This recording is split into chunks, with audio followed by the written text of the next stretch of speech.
Welcome to the ArmaniTalks YouTube channel. I'm your host, ArmaniTalks. In this channel, I'm covering communication skills for you to level up your way with words, become much more articulate. In today's episode, I'm going to be breaking down my tweet, the 3 different types of fame. If you're one of those guys that doesn't understand how fame works, then you will think all types of fame are the same. And if you think like that, then you're going to get angry and you won't know why. The first type of fame is known as mainstream fame. And this is where most people that are tapped into pop culture knows you. Think of people like Michael Jackson, Beyonce, Elon Musk. And is there something you notice about these 3? They're all from the US. Now this is going to be something that triggers people, but I'm here to tell you that US fame is what I call top tier fame. If you have a strong enough US fame, often you will have international fame as well. Now, within certain things of the US, it is somewhat niche. As big as American football is in the US, most people, they're not recognizing Tom Brady in different parts of the world. Because I would say this is a niche interest for people that live in the US. But for Michael Jackson, he's over here singing, right? This is a mainstream appeal. And this is where if you have fame in the US, you can have fame anywhere. Same with Elon Musk. I mean, he's an entrepreneur. His work affects multiple people from all around the planet. And this is why if he's famous in the US, he will be famous around the world. This is what I call mainstream fame. Whenever you have a broad appeal, a skill set, if you can master it in the US, then you will be known around the world. This is mainstream fame. The next type of fame is what I call niche fame. And niche fame is when you have, let's say, 1,000 true fans who will buy anything from you. They will spend roughly $100 with you per year. Just like that, you have a pretty lucrative business for one individual.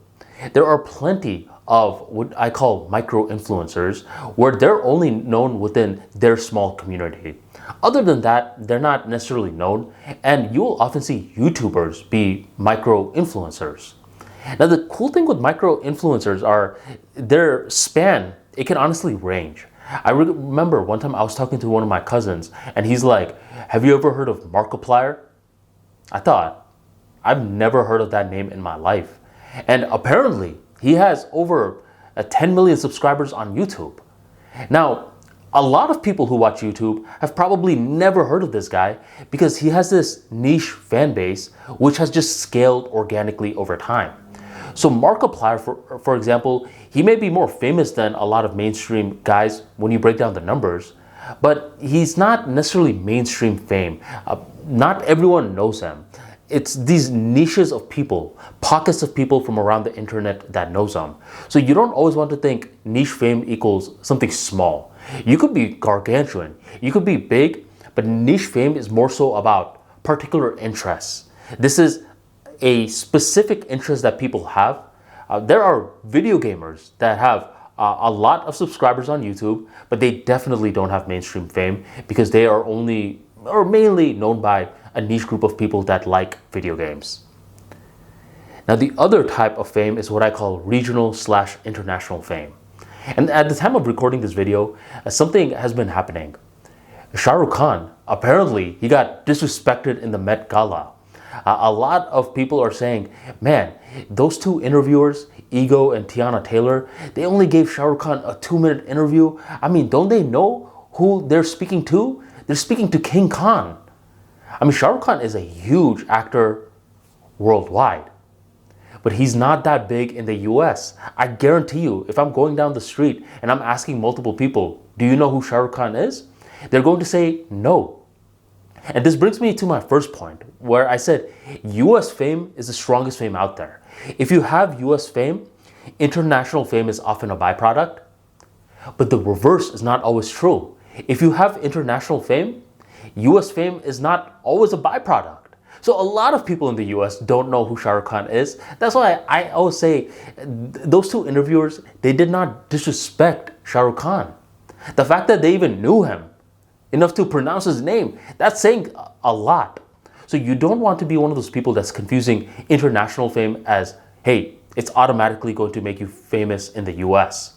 And this pisses some people off because international people are like, well, we know your stars to the US folks. We know Brad Pitt. We know Michael Jackson. We know Tom Cruise, etc. How come you don't know our stars? It's just the way that it is. US exports a lot of their entertainment, but they're not importing a lot of their entertainment. And that's one of the reasons that fame works the way that it does. So there are three types of fame. There's a mainstream fame, there's a niche fame, and there's what I call the regional fame, otherwise known as international fame. You need to understand all three if you want to properly understand fame.